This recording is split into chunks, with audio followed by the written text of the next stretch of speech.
Nagbigay ako ng isda sa nanalo sa raffle. At ngayong araw din pala ay araw ng mga puso. Kaya naman bibigyan ko ang aking asawa at aking ina. Ngayong araw, ito nga pala ang simpleng regalo ko para sa aking asawa. Nilagyan ko nga pala ng pera para mas matuwa pa siya. Siya nga pala, taon-taon ko nga pala itong ginagawa. Bago siya gumising, lagi ko siya sinusurpresa na meron siyang katabi na bulaklak na may pera. Uy.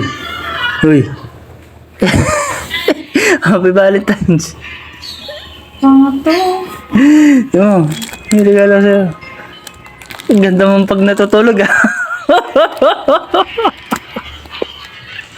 Okay na, napasaya ko ang aking asawa. Kaya naman magandang umaga sa inyo. Happy Valentine's sa inyo, pati sa mga isda ko at sa mga ibon. Maglilinis nga muna tayo dito para magandang tingnan ng ating shop. Bago nga pala kami mamasyal ay kailangan ko pala patukayan itong mga isda. Kapag nakikita ko yung mga isda ko malulusog ay sobrang saya ko tuwing umaga. Nakaka-stress reliever nga pala ang mga isda pag lagi mo nakikita. Masyado nang madami tong YKC ko kaya naman ipapamigay na natin. Ayan nga pala yung request na nanalo kagabi. Bale ginawa ko ng 2 pares na YKC. Sabi ko sa kanya kung anong gusto niya idagdag, beta daw ang gusto niya kaya naman ibibigay na natin to. Ayan mga katampi, napakagandang beta nga pala yan. Dahil nag-request siya ay pagbibigyan natin. Ngayong araw nga pala ay pupuntahan namin si mama, kaso nga lang dito ay napalatang kami. Pagkatapos pala sobrang traffic dito, grabe ang dami nagde-date ngayong umaga. Gugulatin sana namin si mama kaso nakita na pala kami dito, sayang. Happy anniversary nga pala sa kanila kay mama at kay papa. Grabe yung suit ni mama, pulang-pula talaga, Valentine's na Valentine's. Thank you, anak. Dinala mo ko dito sa trabaho. I-shoutout ko daw yung mga kasama ni mama, sabi niya. Ayan po, mega shoutout nga pala sa kanila, mga katampi. Mga masisipag nating mawawalis dito sa Kabuyaw. After that, mga katampi, ay pumunta naman kami dito sa SM City, Calamba para naman mag-date at kasama namin ang aking mga anak. Taon-taon kasi namin to ginagawa kada Valentine's Day. Syempre, hindi lang kami magde-date din pala si Reddy. Ayan o mga katampi, meron siyang ka-date. Suot nga pala ni Don David yung ating cup na version 1. Napakahusay. Dito nga pala ay akit kami ng elevator mga katampi kasi nga gusto ng mga bata, akala nila ay rides. Maglalaro nga muna kami mga katampi at bumili nga muna ako ng 100 na token. Favorite nga pala ni Tampo yung claw machine dahil dyan siya bihasa. Ayun, nakakuha ng biskwit kaso ayaw niya ng lasa.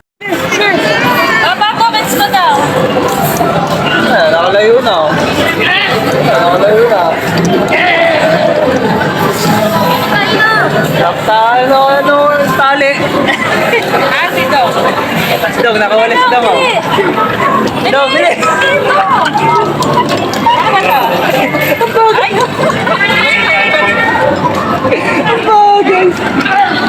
Ay, si David ako, bilisan mo.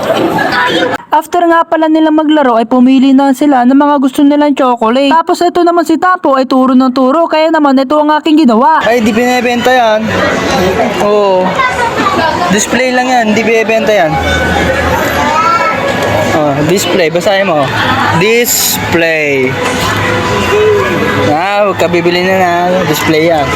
O diba, basic lang mga katampi para naman maiwasan yung paggastos natin dito. Syempre guys, kailangan natin magtipid kahit papaano. Ayan nga pala pinamili nila, 549. Syempre, dito kami magde-date ng aking asawa. Minsan nga lang namin to ginagawa. Tapos guys, susubuan natin siya. Ganyan na magmahal, yung kanin walang ulam. Tapos sinabi ko dito, Happy Halloween. Hindi, charot lang mga katampi, love ko yan. Pag uwi nga namin sa bahay ay dumating na sa wakas yung nanalo sa raffle. Ito nga, binalot ko nga itong beta at YKC na 2 pares. Ayan, congratulations sa inyo at kayo mga katampi, kung gusto nyo talagang manalo, dapat makinig kayo dito. Hanggang dito na naman.